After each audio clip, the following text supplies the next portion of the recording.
జనసంద్రం అయితే వస్తుందో ఈ రోజు ఇది పెద్దకూరపాడ హైదరాబాద్ అన్న సందేహాన్ని కలిగించేలా వచ్చిన మీ అందరికీ పేరు పేరున నమస్కారం. అదేవిధంగా ఈరోజు ముందుగా వేదిక మీద ఉన్న మా అన్నయ్య భాష్యం ప్రవీణ్ గారు 2 నెలల్లో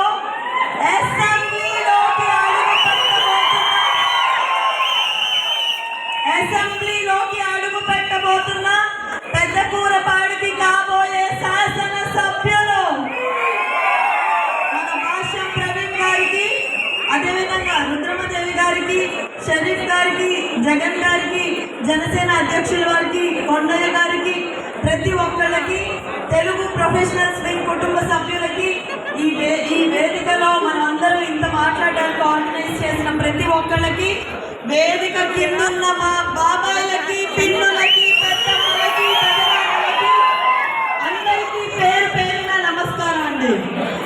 గౌతమ బుద్ధుడు నడిచిన నేల గుంటూరు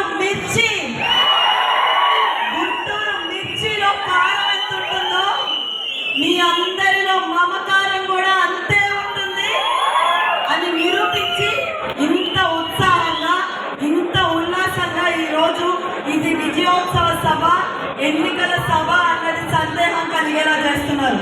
ఈ ఉత్సాహాన్ని ప్రతి ఒక్కళ్ళు ఆపాలి. 2 నెలల్లో విజయోత్సవం చేసుకునేంత వరకు మన ఉత్సాహం ఇదే విధంగా ఉండాలి అని మీ అందరినీ కోరుతున్నా. ముందుగా ఎప్పుడు బయటికి రాని వాళ్ళం, హైదరాబాద్లో ఏ పండగకో లేకపోతే ఏ ఫంక్షన్లకో ఊర్లోకి వెళ్ళే వాళ్ళం. ఈరోజు పెద్దకూరపాడులో ఉన్న కుటుంబ సభ్యులందరూ ఒక చోట చేరారు. ఎప్పుడు రాజకీయాలు అంటే తెలియని మహిళలందరూ ఈరోజు బయటకు వచ్చారు. దానికి కారణం ఏంటి? మన రాష్ట్రంలో ఉన్న పరిస్థితులు. నేను మీకు ఒక చిన్న ఎగ్జాంపుల్ చెప్తానండి. మనకి మీలో ఎవరైనా ఒక ప్రధానమంత్రి నేషనల్ టెలివిజన్లో కన్నీళ్లు పెట్టడం చూసారా? ఎప్పుడైనా ఎవరైనా చూసారా? ఎప్పుడు చూడలేదు. సింగపూర్ గురించి చంద్రబాబు నాయుడు గారు ఎప్పుడు చెప్తుంటారు. ఎందుకు చెప్తారా అని చెప్పి సరే దాని గురించి తెలుసుకుందామని చదివితే ఒక ఇంట్రెస్టింగ్ విషయం తెలిసిందండి. సింగపూర్ మొదటి నుంచి సపరేట్ దేశం కాదు. సింగపూర్ మొదట్లో మలేషియాలో భాగం. మలేషియా దేశంతో కలిసి ఉండేది సింగపూర్. అయితే 1965 ఆగస్టు 9న మలేషియా వాళ్ళు డైవర్సిటీ మాకు అవసరం లేదు, సింగపూర్ని మళ్ళీ విడిగా చూడాలి అని ఆ రోజు తుంకు అబ్దుల్ రెహమాన్ అనే మలేషియా కింగ్ నిర్ణయించుకొని సింగపూర్ని సపరేట్ చేద్దాం అనుకున్నారు. ఆ విషయాన్ని సింగపూర్ ప్రైమ్ మినిస్టర్ అయిన లీ క్వాన్కి చెప్పడానికని ఆయన్ని పిలిచి Singapore is no longer part of Malaysia అన్న విషయాన్ని చెప్పారు. ఈ విషయాన్ని సింగపూర్ ప్రజలందరికీ చెప్పే టైంలో ఒక నేషనల్ టెలివిజన్లో ఆ రోజు సింగపూర్ ప్రైమ్ మినిస్టర్గా ఉన్న లీ క్వాన్ కంటతడి పెడుతూ చెప్పారు. ఎందుకంటే సింగపూర్ చాలా చిన్న దేశం, చాలా చిన్న భూమి. అసలు రేపు మనం ఎలా బ్రతకగలం మలేషియాతో విడిపోతే? రేపు అసలు మనకి జీవం అనేది ఉంటుందా? ఎందుకంటే అసలు న్యాచురల్ రిసోర్సెస్ లేవు, ఇక్కడ మనకి పవర్టీ ఎక్కువ ఉంది, ఎలా బ్రతకగలం అనుకున్నారు. తిరిగి చూస్తే 50 సంవత్సరాల తర్వాత వాళ్ళు ఎంచుకున్న నాయకుల వల్ల ఈ రోజు సింగపూర్ జీడిపి అక్షరాల $72,000, మలేషియా జీడిపి $11,000. సింగపూర్ 7 రెట్లు ఎక్కువ అభివృద్ధి చెందింది. ఈరోజు సింగపూర్లో lowest corruption rate in the entire world. ప్రపంచం మొత్తంలోనే లోయెస్ట్ కరప్షన్ రేట్. మలేషియా ఇంకా పేదరికంతో పోరాడుతూనే ఉంది. ఏ ఆగస్టు 9న అయితే వాళ్ళ ప్రధానమంత్రి కన్నీళ్లు పెడుతూ సింగపూర్ విడిపోయింది అని చెప్పారో, ఈరోజు అదే ఆగస్టు 9ని వాళ్ళు నేషనల్ డేగా ఫైర్ వర్క్స్ తోటి, గాలాస్ తోటి సెలబ్రేట్ చేసుకుంటున్నారు. ఈ విషయం నేను ఎందుకు చెప్తున్నానంటే 2014లో మన రాష్ట్రం విడిపోయినప్పుడు ఆ రోజు చంద్రబాబు నాయుడు గారికి మనం ఇచ్చింది వజ్రపు సింహాసనం కాదండి, ముళ్ళ కిరీటం. అప్పులతో విడిపోయిన అనాథ లాంటి రాష్ట్రం మన ఆంధ్రప్రదేశ్. ఆ రోజున 14,000 కోట్ల లోటు బడ్జెట్తో మనం విడిపోయాం. మనకున్న ఒకే ఒక్క ఆధారం నారా చంద్రబాబు నాయుడు. ఆ రోజు చంద్రబాబు నాయుడు గారు ప్రపంచంలోనే ఎవ్వరు ఊహించని విధంగా 34,000 ఎకరాలు ల్యాండ్ పూలింగ్ చేసి అమరావతి అనే ఒక అద్భుతమైన రాజధాని నిర్మాణం మొదలుపెట్టారు. ఎవరు అసాధ్యం అనుకున్న ఒక పోలవరం ప్రాజెక్ట్ ని 75% పూర్తి చేశారు. పులివెందులకు సైతం నీళ్ళిచ్చే పట్టిసీమ ప్రాజెక్ట్ ని కంప్లీట్ చేశారు. యువతకి ఉద్యోగాలు తీసుకురావడానికి కియా, ఫ్రాంక్లిన్ టెంపుల్టన్, హెచ్ఎస్బిసి ఇవే కాకుండా India's largest investment, foreign investment అయిన కియా మోటార్స్ ని మన అనంతపురానికి తీసుకొచ్చారు. హీరో, ఇసుజు లాంటి ఎన్నో కంపెనీలు తెచ్చి కొన్ని లక్షల మందికి ఉపాధి తెచ్చారు. ఇవే కాకుండా ఆంధ్రప్రదేశ్ వైపు దేశం మొత్తం చూసే విధంగా ఆ రోజు పరిపాలన సాధించారు. కానీ ఏమైందండి, 2019లో ఒక్క ఛాన్స్ అని అడిగిన పాపానికి మనమందరం కూడా ఒక్క ఛాన్స్ పాపంలో అని ఇచ్చిన దానికి తెలుగు వాళ్ళు ఎక్కడున్నా ప్రపంచం మొత్తంలో గర్వంగా తలెత్తుకునేలా ఉన్న జాతిగా ఉన్న మనల్ని ఈరోజు రాజధాని లేని రాష్ట్రం అని ప్రతి ఒక్కళ్ళు చూసి నవ్వేలాగా తయారైంది మన రాష్ట్రం. ఈరోజు ఉద్యోగాలు లేని యువత, కన్నీళ్లు పెడుతున్న రైతన్నలు, ఉద్యోగాలు లేని రక్షణ లేని మహిళలు, భవన నిర్మాణ కార్మికులు ఈరోజు పనులు లేక రోడ్డును పడ్డారు. ఏ ఒక్కరు ఈరోజు రాష్ట్రంలో ఆనందంగా లేరు. ఆఖరికి మనకి కనీసం అమరావతిని రాజధానిగా కొనసాగించినా చాలండి, వాళ్ళు కొత్తగా డెవలప్మెంట్ చేయక్కర్లా. కేవలం అమరావతిని రాజధానిగా కొనసాగించుంటే 2 లక్షల కోట్ల పెట్టుబడులు మన రాష్ట్రానికి వచ్చాయి. అది కూడా లేకుండా చేశారు. కంపెనీలు ఏమన్నా తెచ్చారంటే తేలేదు. పైగా చీమలు పెట్టిన పుట్టలో పాములు దూరినట్టు ఆ రోజు లోకేష్ అన్న తెచ్చిన కంపెనీలకి వీళ్ళు రిబ్బన్ కట్టింగులు చేసుకుంటున్నారు. ముఖ్యమంత్రి గారిని పోనీ దావోస్కి వెళ్ళి 4 కంపెనీలు తీసుకురండి అంటే మొదటి సంవత్సరం వెళ్ళారు. లెంతి క్వశ్చన్ అడిగారంట. పాపం ఎంత ధైర్యం ఉంటే మన ముఖ్యమంత్రిని లెంతి క్వశ్చన్ అడుగుతారండి. యువతకి ఉద్యోగాలు రాకపోతే నాకు అనవసరం, యువతకి ఉపాధి రాకపోతే నాకు అనవసరం, నన్ను లెంతి క్వశ్చన్ అడిగారని బాయ్కాట్ చేసి పడేస్తాం మనం. ఆ తర్వాత సంవత్సరం పోనీ మన ఐటీ మినిస్టర్ గారిని పంపిద్దామని చెప్పి ఐటీ మినిస్టర్ గారు కొంచెం దావోస్కి వెళ్ళండి అన్నారు. ఏమన్నారండి? నేనేమన్నా చంద్రబాబు నాయుడు గారిన -10 డిగ్రీల సెంటిగ్రేడ్లో వెళ్ళి యువతకి ఉద్యోగాలు తీసుకురావడానికి? కావాలంటే ఆ దావోస్ సమ్మిట్ ఏదో ఎండాకాలంలో పెట్టమనండి, వెళ్ళి ఉద్యోగాలు తీసుకొస్తా అన్నారు. ఆ దావోస్లో ఎండాకాలం సమ్మిట్ పెట్టరు. మన రాష్ట్రంలో ఆ గుడ్డు పొదిగేది ఎప్పుడో,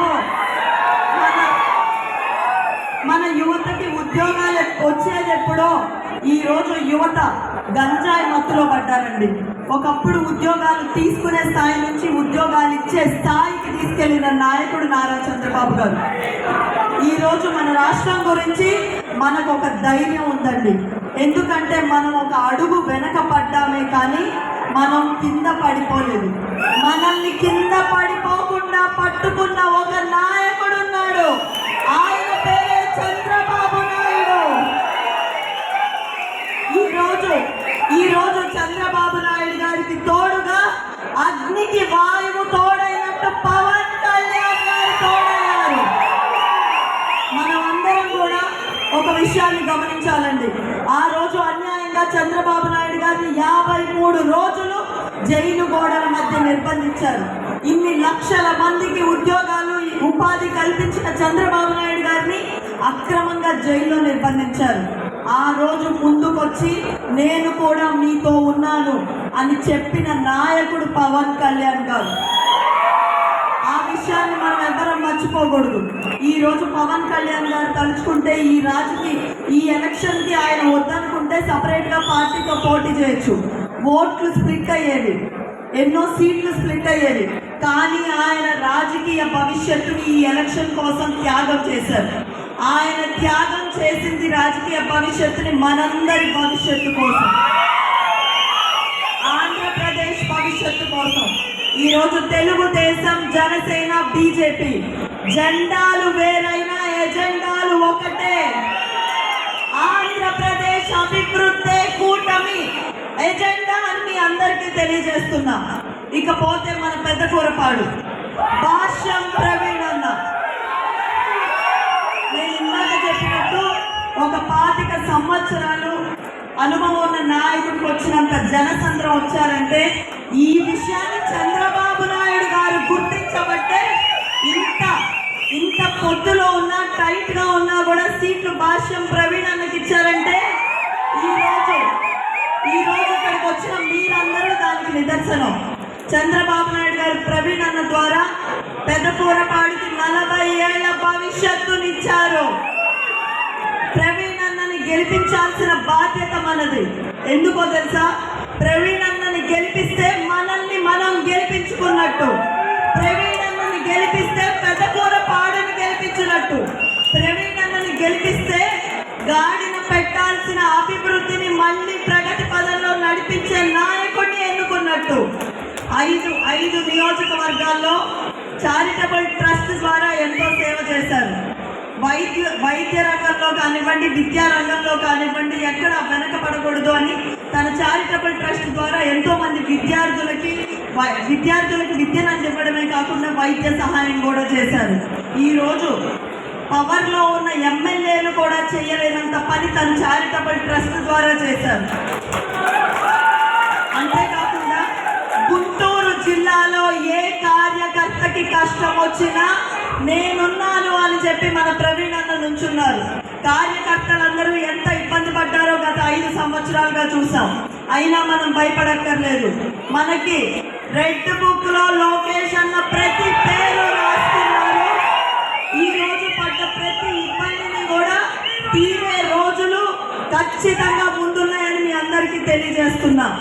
అదేవిధంగా ఒక ఎడ్యుకేటెడ్ పర్సన్ని, సమాజం అంటే ప్రేమ ఉన్న పర్సన్ని కనుక మనం ఎన్నుకుంటే ఈరోజు మన నియోజకవర్గంలో ఇసుక మాఫియా, ల్యాండ్ మాఫియా, నేను ఇంక చెప్పుకుంటూ పోతే ఈరోజు మీటింగ్ అంతా వాళ్ళ కోసమే, వాళ్ళని పోగొట్టడానికే పెట్టినట్టు ఉంటుంది.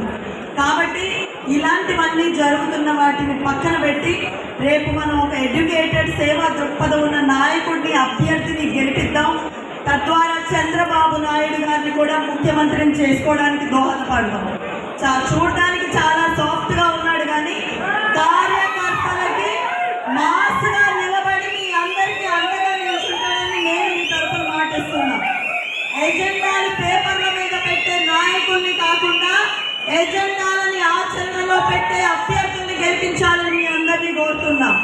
రీసెంట్ గా మన ముఖ్యమంత్రి గారు ఒక మాట అన్నారండి. ఆయనకేంటో మండుతుందంట. ఏమన్నారు?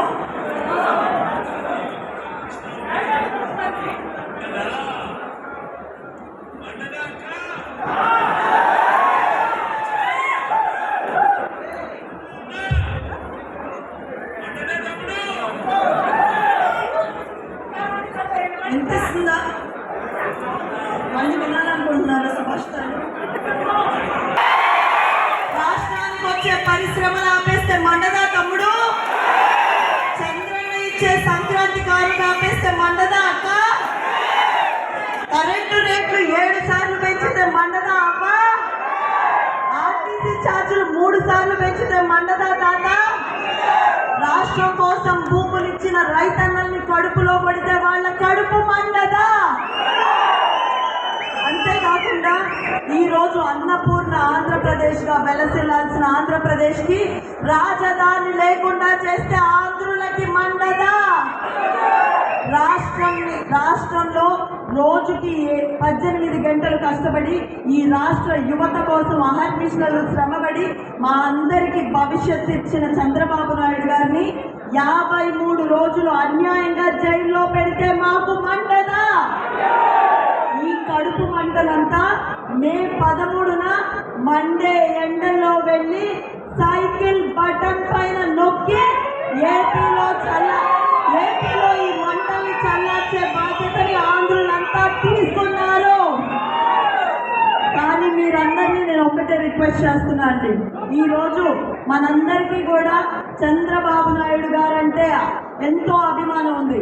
భాష్యం ప్రవీణ్ అన్నా కూడా, కృష్ణదేవరాయలు గారన్నా కూడా ఎంతో ప్రేమ ఉంది. కానీ మనకున్న ఈ ప్రేమ ఈ ఎలక్షన్లో గెలవడానికి సరిపోతుందా? ప్రతి ఒక్కళ్ళు ఒక సైనికుడిలాగా మారాలి. రాష్ట్రం మీద పడి జీవితాలు సెటిల్ అవ్వాలనుకున్న నాయకులు ఈ రోజుల్లో రాష్ట్రంలో ఉన్న జీవితాలన్నీ సెటిల్ చేయాలనుకున్న నాయకులు మన ముందుకు వచ్చారు. వాళ్ళని గెలిపించే బాధ్యత మనం తీసుకుందాం. ఒక్కొక్కరు కూడా ఈరోజు 1వ తారీఖు నుంచి మన ఊర్లకి మనం వెళ్ళిపోదాం. ప్రతి ఒక్కళ్ళు 10 ఓట్లు మార్చే సంకల్పం తీసుకోండి. వాళ్ళు అబద్ధపు ప్రచారాలు చేస్తున్నారు. సంక్షేమం ఆగిపోతుంది చంద్రబాబు గారు వస్తే అని. ప్రతి ఇంటికి గడపకి తిరిగి చెప్పండి, సంక్షేమం మొదలైంది అన్న నందమూరి తారక చంద్రబాబు గారు వస్తేనే సంక్షేమమైన అభివృద్ధి అయినా ఈ రాష్ట్రంలో వస్తుంది అని. చంద్రబాబు నాయుడు గారు తీసుకొచ్చిన 6 గ్యారెంటీలని ప్రతి ఇంటికి తీసుకెళ్లే బాధ్యత మీరు తీసుకోండి. గెలుస్తామన్న నమ్మకం మనలో ఉండొచ్చు, కానీ ఓవర్ కాన్ఫిడెన్స్ అనేది చాలా తప్పు.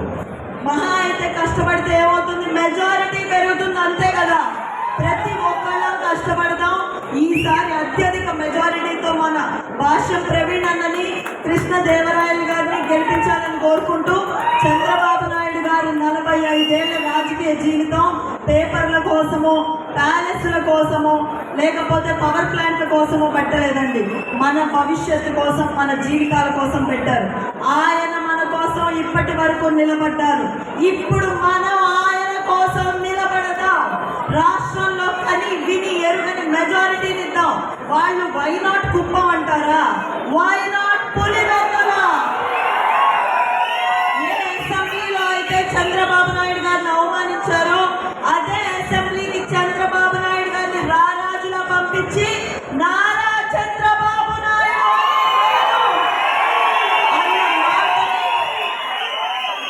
అన్న మాటని అతి త్వరలో వినేలాగా చేద్దాం. అందులో ప్రతి ఒక్కరం భాగస్వామ్యం అవుదామని తెలియజేస్తూ, భాష్యం ప్రవీణ్ అన్న ఇప్పటి వరకు చేసిన పోరాటం చూసాం. 2